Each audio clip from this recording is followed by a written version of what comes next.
The WWE announced last week or 2 weeks ago that as of 2022, they would be ceasing home video physical release production in the United States and Canada, which I would say very fathomable based on where we are at today. But I would say only even 5 or 6 years ago, completely unfathomable. Home video is a spot where WWE has kind of been at the forefront forever. I mean, back to VHS. VHS was a huge part of the WWE's entire business plan.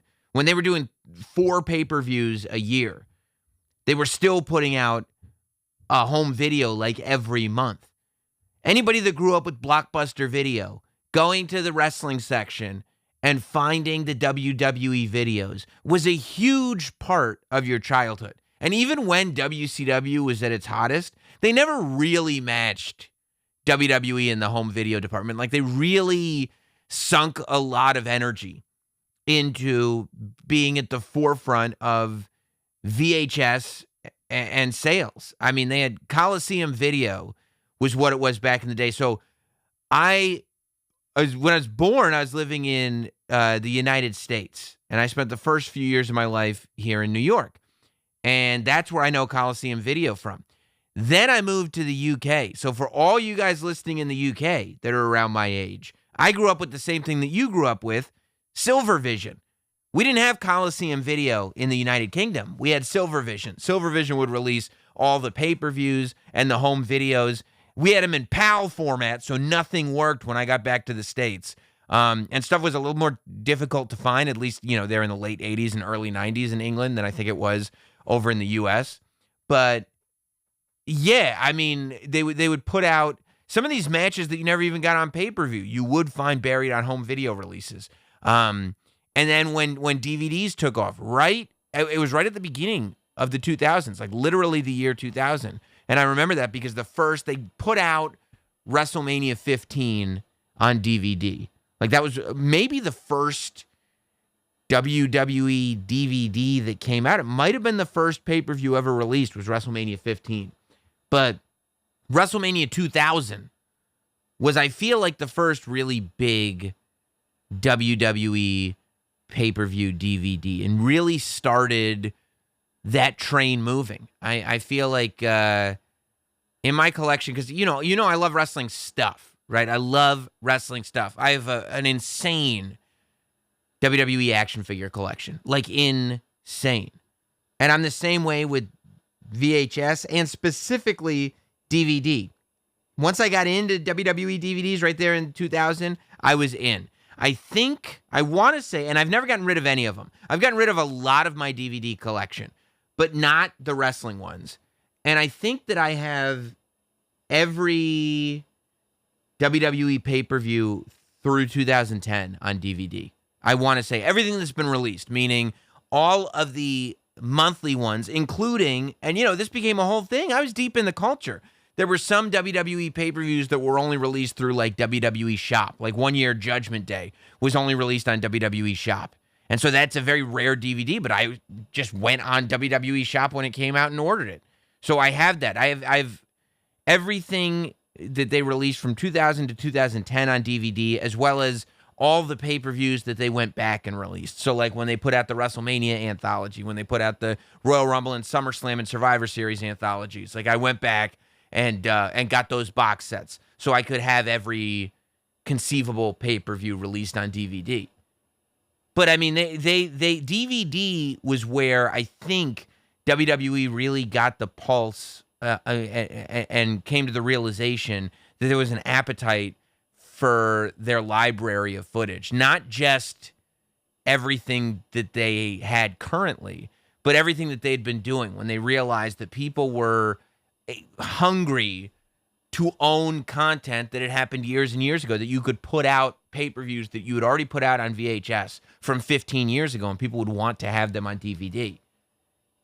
They got into Blu Rays, but I feel like WWE really, I mean, I got some of the Blu Rays. They put on some interesting bonus features from like TV shows and stuff like that, but I don't feel like WWE ever really was at the forefront of the Blu-ray industry. I feel like they went right for streaming, which they were way ahead of everybody else. When it came to, they basically, even though they had Blu-rays, in terms of really trying to get their hands on the thing, they got their hands on that DVD market. Then they went to cable on demand with WWE Classics 24/7. Then they went to the WWE Network, which when it came out was like so far ahead. They still don't get credit. It was so far ahead of what a lot of people were doing in terms of streaming over-the-top content. Kind of remarkable that they would put their whole library out like that. But one of the big things that I think WWE DVDs became synonymous with, and one of the reasons why, to me, the DVD era is by far the funnest WWE home. Well, look, the network is the best WWE home video era. Like, we literally are paying $10 a month, or some people less than that for Peacock. But I feel like WWE Network coming out at $10 a month, and here's the whole library of content, that probably is the peak of WWE home video. WWE Network is probably the number one spot. But in terms of physical media, the DVD era is by far my favorite because they started releasing documentaries. And that's another thing WWE realized there was a strong appetite for, because they would put out these documentaries and they would become hits. It was like every year, WrestleMania, everybody would need that DVD. And then you were also good for like 4 or 5 WWE documentaries that would come out exclusively on DVD that you absolutely had to have. I think for some people, they would say, well, clearly it was a matter of time, right? DVDs are dead. Nobody uses DVDs anymore. And while I understand the sentiment, it's not accurate. DVDs and physical media are not dead. They've changed, but they're not dead.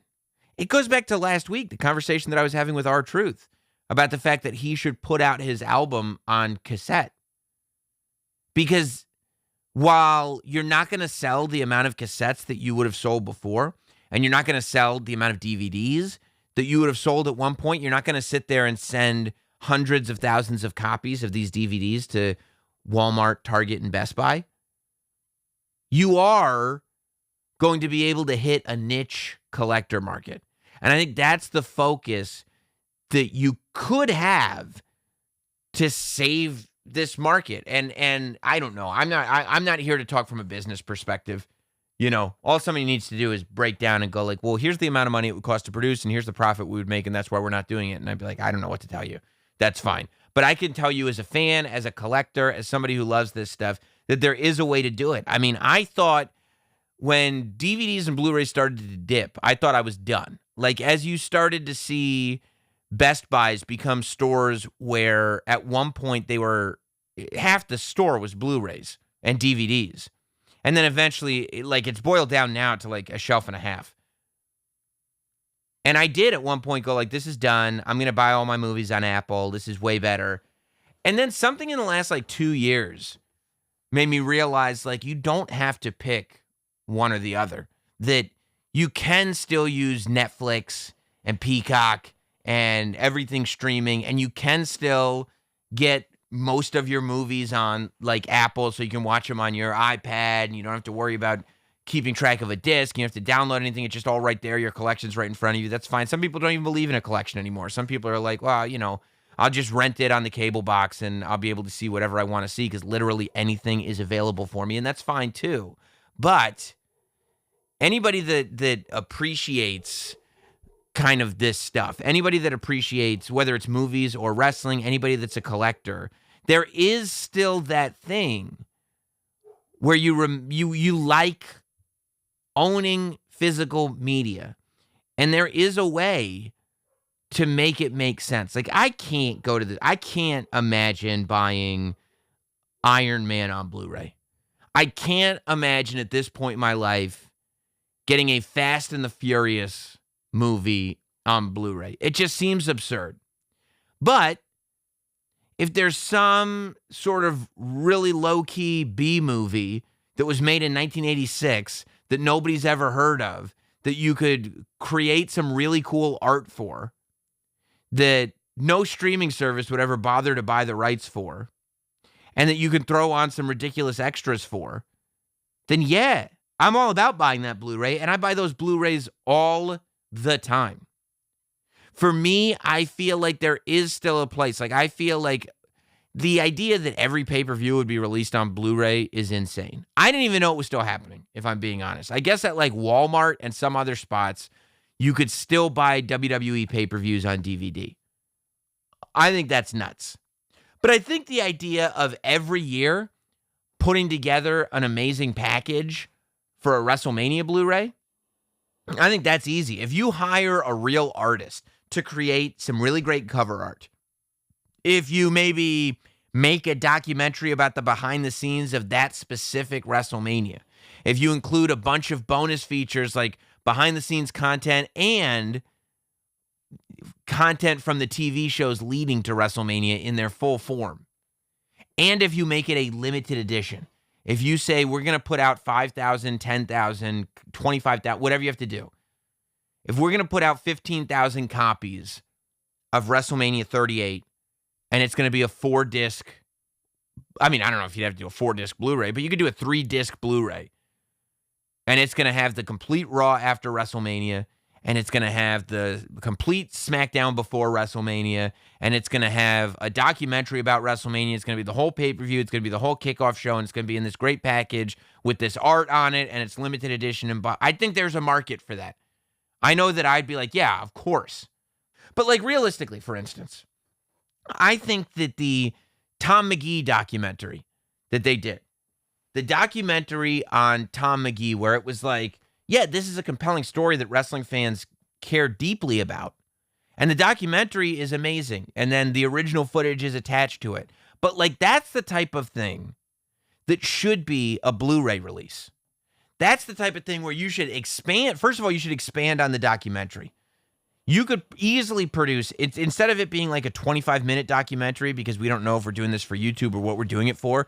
You could put out a 90-minute documentary that gets deep into finding a replacement for Hulk Hogan, finding Tom McGee, what the other superstars thought of Tom McGee, Bret Hart having his match with Tom McGee, the matches Bret Hart had before Tom McGee, Bret Hart's role in the company, Bret Hart's feelings about the fact that he was used as the person to get people over for the position that he wanted, the feedback after the Tom McGee match, but then where did this tape go and why was it lost for so long, and everything around it. I think you could easily tell a 90-minute story if you're not worried about people clicking onto something else.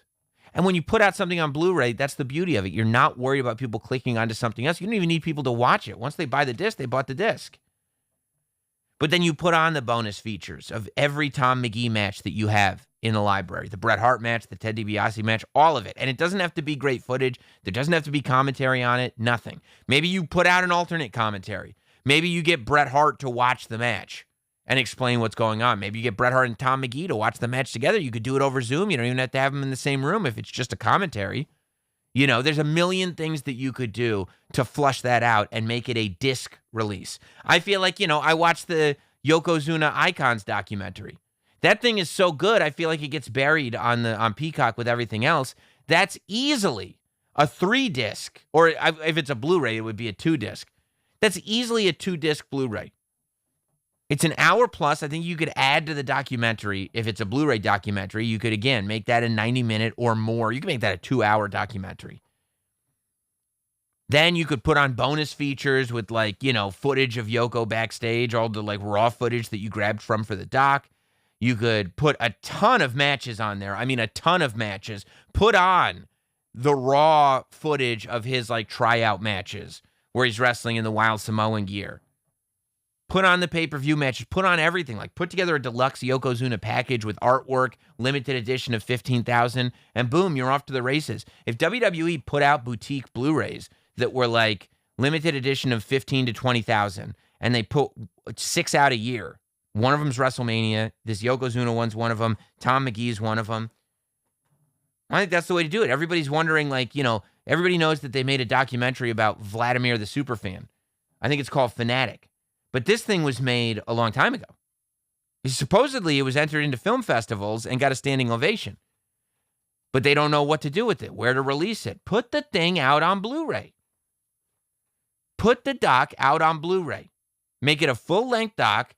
Put it out on Blu-ray. Use it to tell the story of fans coming back. Put on a ton of bonus features that have to do not only with Vladimir the Superfan, but other fans. All the raw footage you have of Vladimir the Superfan.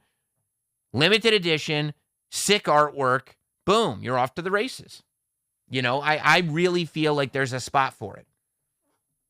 But so I think that the issue is, and the reason that this has all gone by the wayside, is that all the energy is clearly in the streaming platform, which is where it should be. I mean, you'd have to have a small group of people strictly dedicated to this physical media stuff, because I don't think you should pull anybody off the streaming platform. I think the streaming platform is where it's at. The streaming platform is going to be your big, big moneymaker. You're not going to make $1 billion from NBC for your DVD business. It's just a way to make some scratch on the side. Why not? And to create something with some big collector fan interest. But I think all the A&E documentaries that came out deserve a deluxe DVD treatment or Blu-ray treatment, Some more than others. Like the Bret Hart one is amazing. The Ultimate Warrior one's amazing. But all of them are great. The Roddy Piper one was really, really good. But there's no reason why each of those documentaries shouldn't have its own, and you probably just have to release them online. This isn't the type of thing that you're going to have Walmart sell. You know what I mean? This is the type of thing that you're going to sell directly from WWE shop or something like that, set up your own distribution for. But, I saw what they did, and they did do a deal with Walmart where they put out, I think there were 10 documentaries total. Who'd they do? Shawn, Warrior, Macho, Mick Foley, Brett, Booker T. Maybe it was 6. However many it was, 6 or 8. They split them up, and they basically just put out 2 DVD sets, and each of them just have half the documentaries on it. So you buy one DVD set, and you've got 4 of the A&E documentaries on one, and 4 of the A&E documentaries on the other. And, it doesn't look very well put together. It looks like they just slapped the things that we saw on TV onto discs. And that's the type of thing that's dead. That's the type of thing that you look at and go, why would I ever want this? It's the exact same thing that's streaming on Apple, except nothing. I guess if I don't have internet, then this would be good. But if I have internet, this is useless. And that's the problem, that people look at it like it's one or the other. Let's just make these DVDs for people that don't have the internet. And you're like, well, what about the people that do have the internet that actually can appreciate this stuff?